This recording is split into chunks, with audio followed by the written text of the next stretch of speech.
In this unit I'm going to show you how to create a dormer roof. So here's one I've created earlier. So this is a typical dormer roof. This could be a upstairs bedroom, bathroom for example. So typically some small upstand walls and a pitched roof coming out of a main roof. So I'm going to leave that one in place and create another one identical to this at the side and show you step by step how we do that. Just before we start, I just want to switch to a section view just to show you the levels that I've set up in this model.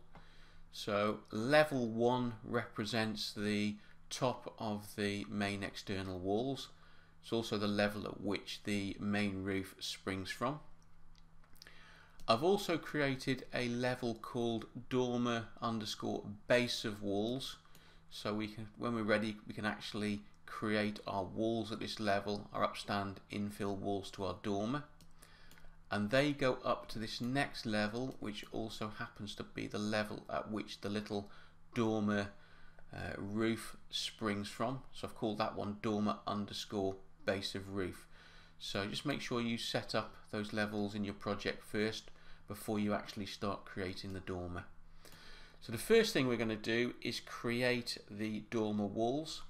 So if I switch to a floor plan dormer base of walls, there's our existing dormer walls. Let's create our new one over here. It's going to select one of the walls, type CS on my keyboard for create similar, really useful keyboard shortcut, and I'm going to sketch on where I want the dormer to be.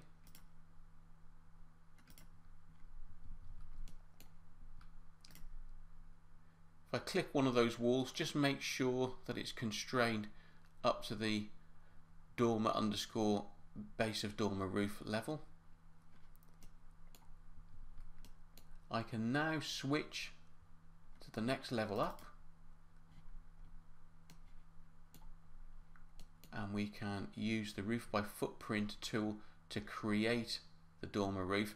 Now when you come to do this and you switch to the upper level floor plan, you may well not see the walls that you've just created, and that is just a view range setting you need to adjust. So with no object selected in your view, you'll see the properties for the view itself.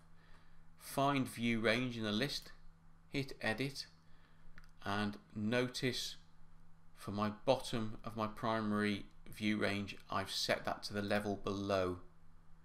It was on associated level and that was on associated level. If I just apply those just to show you, you can see how you can't see the walls, because with these settings we're not looking far enough down into the plan to actually see them. We're being, or our view is being truncated right at the top of those walls we've just put in, so we don't actually get to see them. So just change that, say the bottom of the primary view range, the level below, do the view depth as well. OK that, and now we can actually see the walls. And we need to see them in order to use them for the roof by footprint to create the dormer roof. So we can now go to the architecture menu, roof by footprint. We're going to detect walls with the pick walls tool. We're going to have defined slope on. We're going to have an overhang of 450, and I very carefully detect the walls. Now I'm just going to switch to the simple linear element drawing tool just to connect that back up. Now let's assume we don't actually want this to slope backwards. We want a sort of gable end to the front of our dormer. Just need to turn off that defines roof slope, and you also need to turn it off at the back. We're going to connect these two roofs together in a second, the little dormer roof we're creating now and the main roof. But right now we're just interested in creating our dormer roof using the roof by footprint. Hit the green tick and the roof's been created. So I'll switch to a 3D view. I'm just going to change that down to a thinner roof type, make it easier to see. Now notice at the moment our new dormer roof just crashes straight into the main roof. There's no join there recognised by Revit at all. We're going to do that now.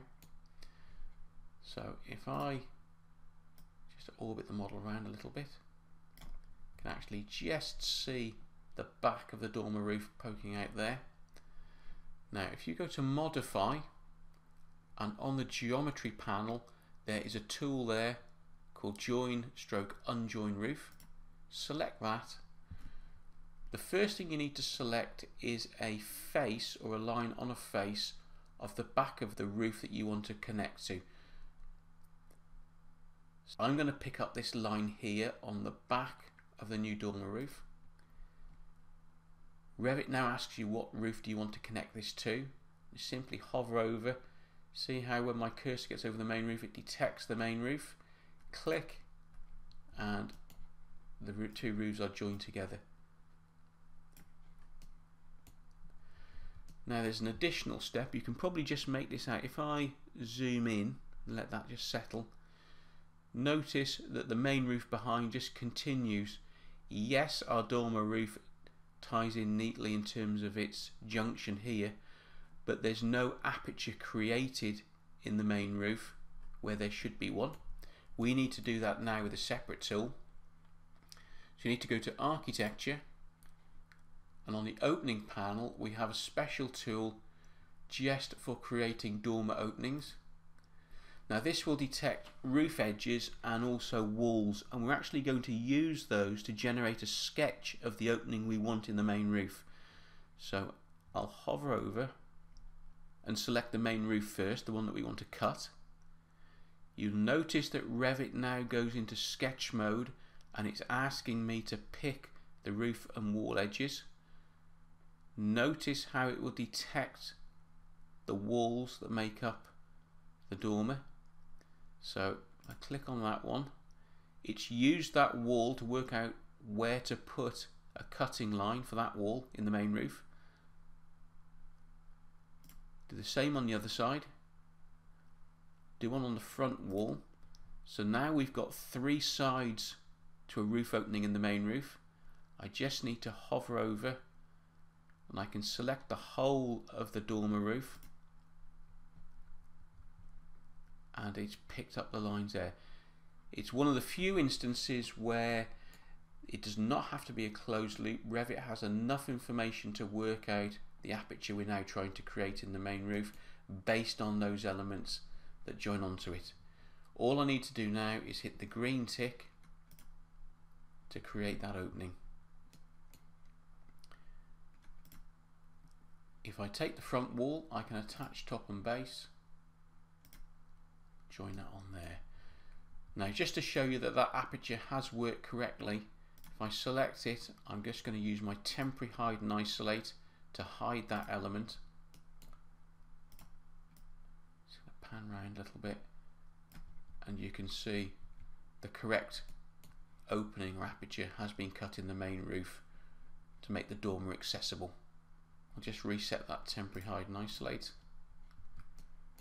and that's how we create dormer roofs. This tutorial is taken from the Revit Roofs Masterclass online training course. For the full itinerary detailing everything that's covered in this course, please visit bimscape.com/courses.